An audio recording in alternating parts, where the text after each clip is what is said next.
Ginanunsyo sa Department of Public Works and Highways kung DPWH nga ginlakip sa ginaproponer nga 2027 national budget ang pondo nga para sa pagpahaganhagan sang baha. Suno kay Public Works Secretary Vince Dizon, prioridad sang gobyerno ang pagpatuman sang flood master plan, pagpaayo sa mga infrastruktura nga naguba bangod sang baha, kag pagpauswag sang flood control system sa mga mayor nga syudad.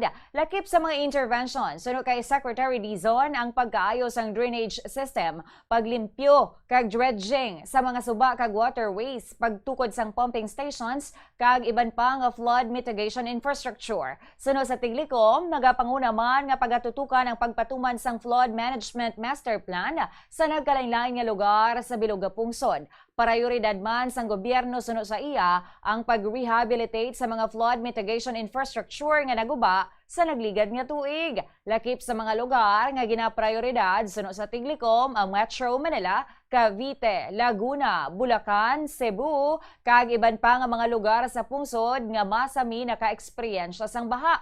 Naibaluan nga nakapasa na ang DPWH sang proposed 2027 budget sani sa Department of Budget and Management apang wala pagin sa publiko ang pinal nga kantidad nga igahatag para sa proyekto sa flood management kag mitigation. Magkano po yung proposed budget ng DPWH sa mga projects na ito? Hindi ko muna sasabihin kasi hindi ko pa nakikita yung final na isasubmit ng DBM. Nag-submit na kami sa DBM pero syempre ito'y binevet pa. Hintayin na lang siguro natin kapag na-submit na ng DBM sa Kongreso yung full budget briefing na. Ano po yung mga priorities dito, Sec? Ang priorities dito yung implementation ng mga master plans sa iba't ibang lugar sa Pilipinas. Yun ang number one priority.